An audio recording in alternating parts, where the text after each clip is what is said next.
Hi guys, Norm with you again, and here we have the latest Stylophone restoration project. At least I think that's what's in here. So let me open it and we'll find out. Yes, it is a Stylophone in here, and here we go, the unwrapping. My God, that is filthy. It is disgusting. So there it is. The latest Stylophone. This one apparently doesn't work, and certainly the keypad won't be making any good contacts. Looking at that, haven't looked inside yet. Okay, so this is a revision 3, as we can see by the 2 resistor packs. Let's get this cardboard out the way. And let's take a zoom in on that. Well, you can see the foam pad from the battery compartment. That's here. Focus, autofocus. Well, this is just, crumbling, and let's get that in the bin right away. And there is a little bit left in here, which, is just literally crumbling away. So let's get rid of that. Okay, well, normally I do like to see if these things are working before I spend time cleaning them up, but I think in the case of this, I need to at least give it a basic clean before we do anything. But anyway, let's just give the keys a scrub. I mean, this may be the only reason why it's not working, because the keypad is so dirty. And the stylus, not looking overly bad, but then there's still a lot of crap on there. Okay, wipe the grill over.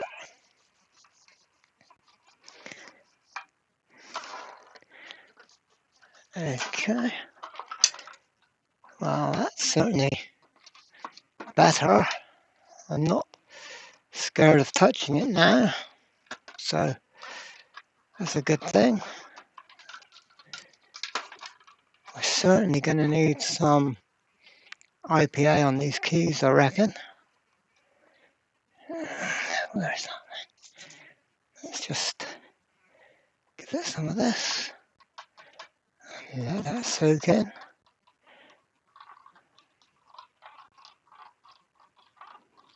We will, of course, clean this keypad with Brasso at the end of it to make it really nice. But a bit of isopropyl alcohol originally we can at least see if it's in a working state before we do any major works to this thing. And yeah, certainly a little bit mucky, as we could say. And let's see, the actual stylus wire is looking good. How about that? Normally they're cracked. And there, let's just give the stylus itself a clean. Okay.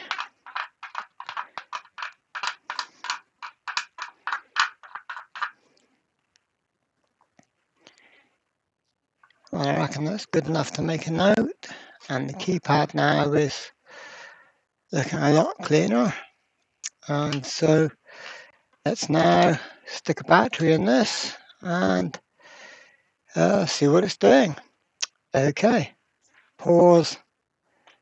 Oh, there is no pause on this camera app. Okay, so this battery terminal isn't looking the best. It's a bit corroded, so we will need to just give that a bit of IPA and a bit of cleanup before we plug the battery in. And there we are, bit of that. And there, lovely. Let's now put on the battery, and I have confirmed the battery is fully charged before we start, because that's the thing. Right, so the initial test of this stylophone, which isn't actually sit in its case properly, it does seem to be off.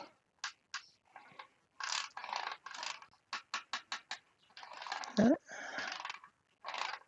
absolutely nothing happening there. So this one is completely dead. So it can be, well, the bad battery contact can be bad, and the speaker could be bad.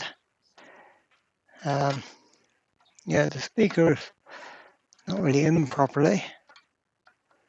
It's a bit wiggly, and yeah, the actual main board is not in properly in this one. So let me pull the main board out, and then we'll have a look at it. Paul, come on. Yes, obviously this board was not in correctly, and therefore it's taken a bit. Okay, what have we got? A bit of tape on there for?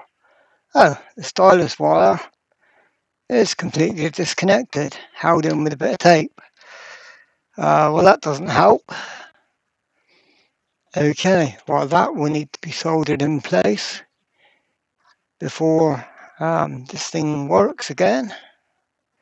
I'm assuming it goes to right there. I do have other stylophones that I can check. But yeah, that is a weird one for sure. Okay, let's get the soldering iron turned on, and let's see if indeed that broken wire is the cause of this thing not working. It's highly likely, although very unusual for that to be disconnected, and very strange. But let's now do that. I see you can't see a thing of what I'm doing here.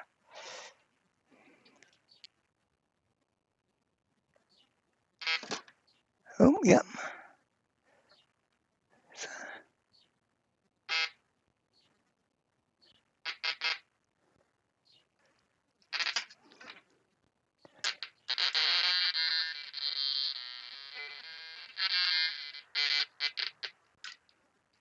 Yep, so the stylus wire goes to this one here.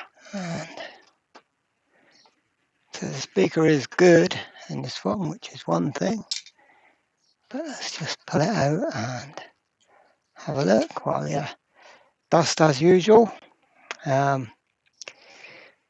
which is as we expect.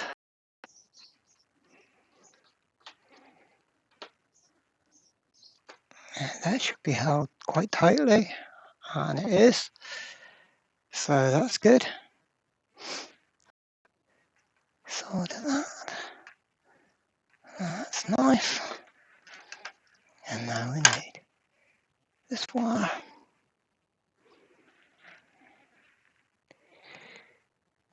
So solder that into there. Come on.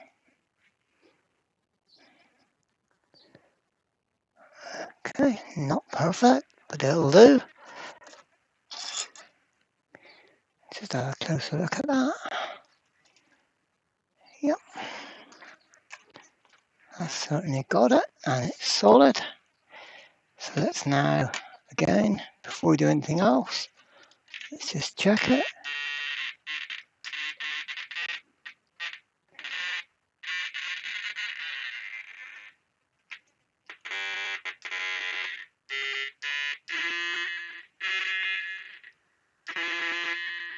Okay, so this one Maybe it's a little bit quiet. This one not really as loud as it should be. But, well, maybe the switches, of course, could be a little bit mucky, which wouldn't really affect it, because if the battery's flat or if the switches are getting a bad connection, it'll give symptoms of flat battery, which will go out of tune. Which obviously we haven't tuned this one yet. But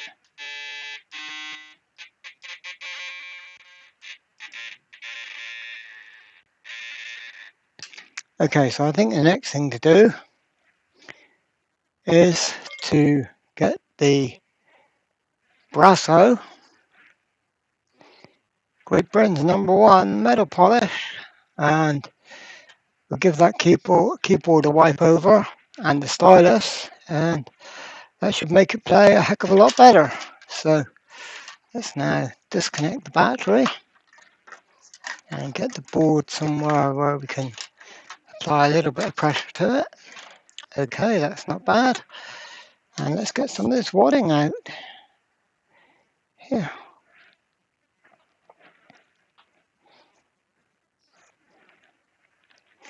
Here. Horrible mucky stuff. But still, it's the best stuff to do the job for these stylophones. Well, the best stuff I found so far. I mean, there is deoxit, but that really doesn't do such a job as Brasso. You really need some form of metal polish, like Duraglit or something like that. So this battery contact is going to want a bit of sorting out, perhaps at some point, or maybe I'll just put a new battery clip in there. Because with a fresh battery, that's not causing any problems, but with a less good battery, that could make a big problem. So I think we'll, well, yeah, let's just, yeah, it's breaking apart there now anyway as well. So while we've got it open, let's just replace that. Okay, so here's the new battery snap, and let's just see if we've got enough length. Yep, I think that's about similar. So, I normally do like to try and keep these things as original as possible.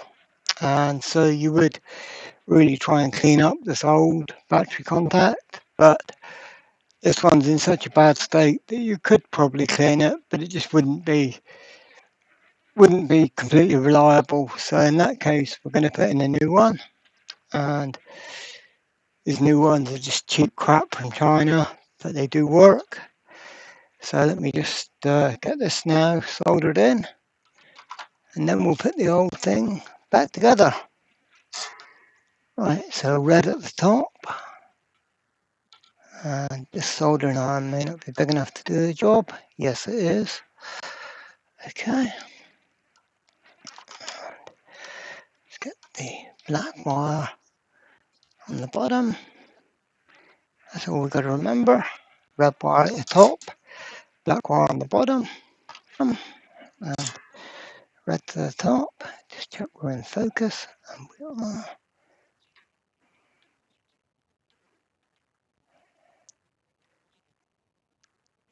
Okay, that's good. This one. Come on. There we are. That's good. Just realised my hand might have been in the way. You probably didn't see any of that. But still, there we are. That's fine. Right, so now we can put this thing back in the case, and it should all be good. So, now this is what a lot of people get wrong, is they just kind of put it in flat, but you don't. You've got to make sure that the front end goes under the clips. I don't know if you can see that, and if I zoom in. You see there's a little clip there, or a little bit sticking out, and the board's got to go in under that, and also one right there. And so yeah, so I think that's the only two. So the board's got to go under that, and then you've got to get this bloody thing here in. Get in there, that's it. And then we can zoom out, and we can screw it back in. Right. Get the screwdriver for one.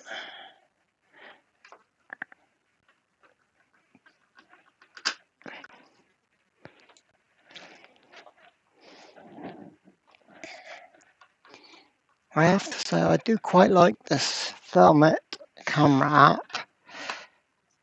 It has all the things I would want, such as the audio level meter, and I'm being careful at the minute not to over deviate because I did turn up the gain a bit and it's probably a bit too high, really.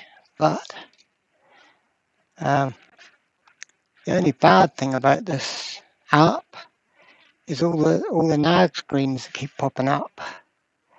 But at least it does keep recording while the nag screens are on screen. And, you know, I probably will end up buying this app at some point because it does do what I want. And when you've got a good app that works as it should, you don't really need nag screens because people will see the app is doing exactly what it should be doing. It works well and they will buy it. You know, make it good and people will use it. And that's what they've done. They've made it good. So let me just get this tightened up and then we'll see what this thing can do. So it is working, but that's not the end of this Stylophones repairs. Because listen, vibrato.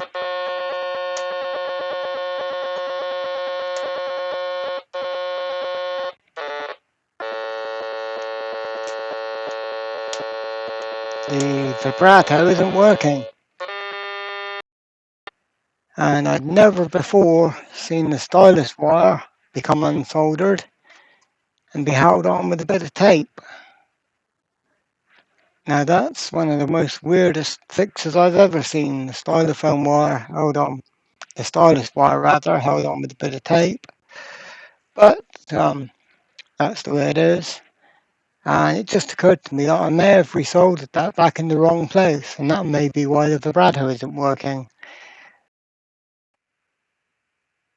Okay guys, so this is the second part of the stylophone video.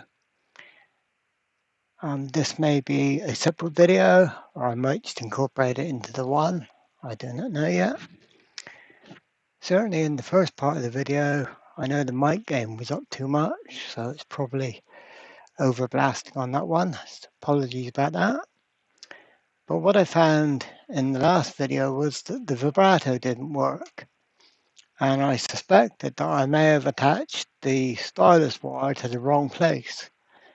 And I have looked at another one of these. And consequently, the one I chose to look at was a spares one that I took apart before. And I salvaged the speaker from. I opened that one up. And guess what? The stylus wire was unsoldered. So that was good. But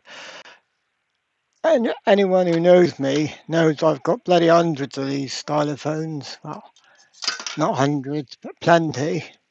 And so I did look at another one, and I found where I'd soldered it on up here, the stylus wire, it should be soldered on just on this corner bit where it's where it was taped up. So, rightio. So let's now pull this out. Come on. I'm guessing that back in the 70s, this plastic was a bit more pliable than it is these days. Probably. So There's we are, and you can see that I've soldered the stylus wire on up here, and it should be on this joint here. So it's on the same line as the positive from the battery. And so, yeah, let's try moving it to there and see if the stylophone still works. Now, I'm guessing that if I solder it to there, it probably won't work, because I did try that when I was just moving the wire around. And the only place it made noise was when I put it up here. So I'm assuming that by putting it up here, I'm bypassing the vibrato circuit altogether, and then it's working.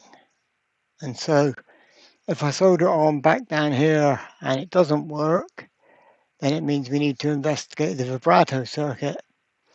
And if we see electrolytic capacitor, and so that is certainly the first thing we'll check, probably, although it does appear to be in a different place. But anyway, let's see if the soldering iron's warmed up yet, and take this wire off. Okay, that's nice. And let's just solder it on down here. Come on. Of course, that being a big solder joint, it's not really ideal for this. But there we are. That's not looking too bad. So let's now find the battery, which is here, and plug in la batterie, turn it on, and whoops, extrapolate the stylus and see if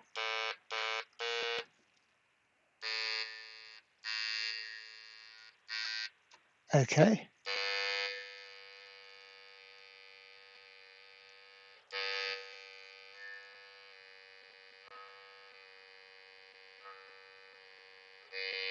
So it is working when it's there, but we're still getting no vibrato. Let's go.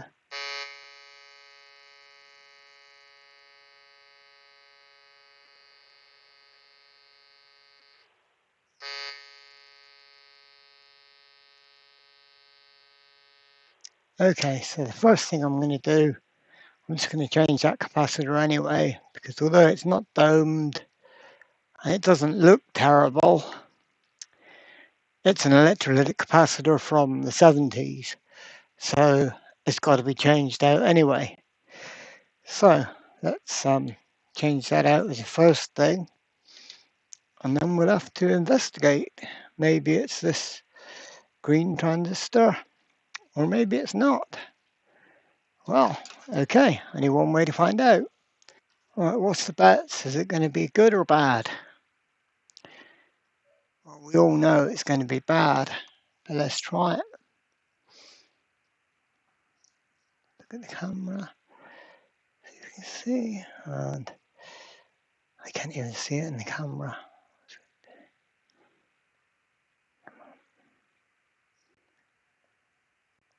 120 with ESR of 0.61, and a voltage loss of 1.8. So not all in all entirely bad, according to that meter.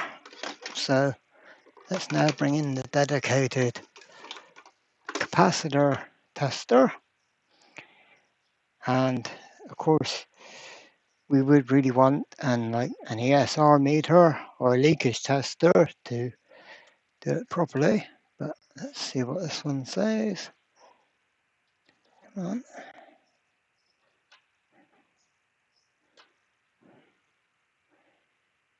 $125. Yeah. The bloody sunlight here is too bad and you can't really see it, but anyway. Yep. 125. So both the testers matched on that. So not entirely bad, this capacitor, and no reason why this would have stopped it from working. But let me stop the video and get a spare. Okay, are we focusing? So the original is a 12 volt, 100 microfarad, and the one I've got to replace it is a 16 volt. And it's quite funny because as I was looking through my bin to find this capacitor, I thought that said 25 volts on that one. And I was going to say, you know, this thing will never get to 25 volts, so 16 will be fine to go in there. But actually, the original is a 12 volt capacitor. Of course, these days they don't make 12 volt capacitors, so that's all good fun. But of course, the thing I forgot to do was to check which side was the positive and negative. Yeah. So that was clever, wasn't it? But of course we know, because the positive rail comes up here and goes into the capacitor there. So the negative is down the way. Indeed. So, what's the guesses? Has that fixed the vibrato? I don't think so. But you never know. Maybe it's very sensitive to its capacitance, and being over was why that didn't work. I'm not thinking the vibrato is going to work, but let's test it. See, everything you do, you need to test it at each stage, because then you'll know which thing did or didn't work. And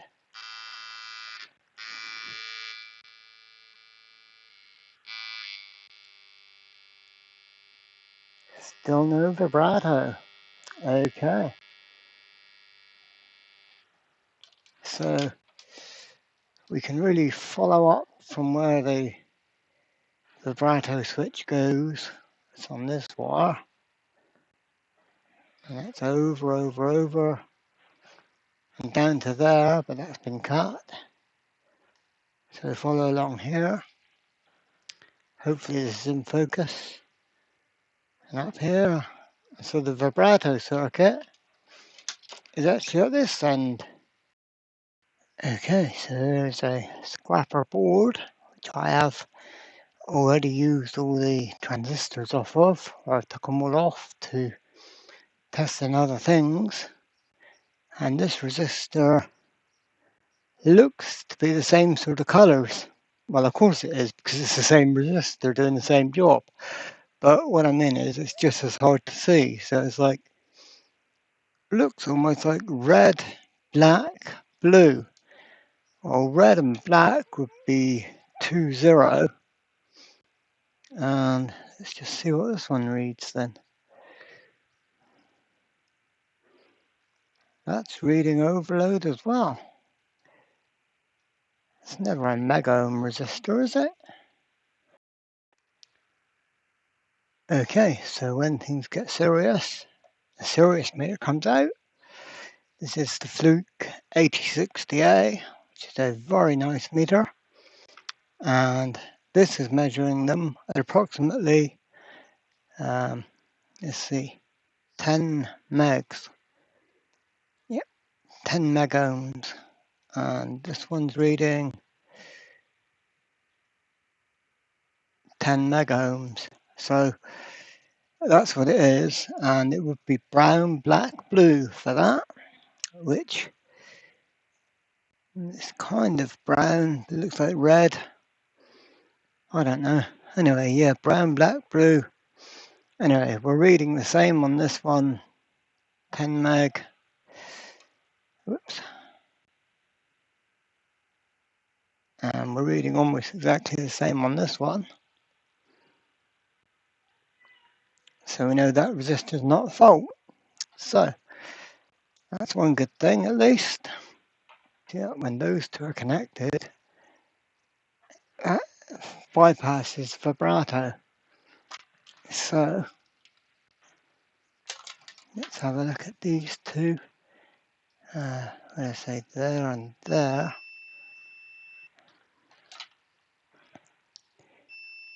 Okay, that's shorted because the vibrato switch is off. Turn the switch on, and these should be open circuit. And they are. Yep. Switch off and switch on. So that switch is working.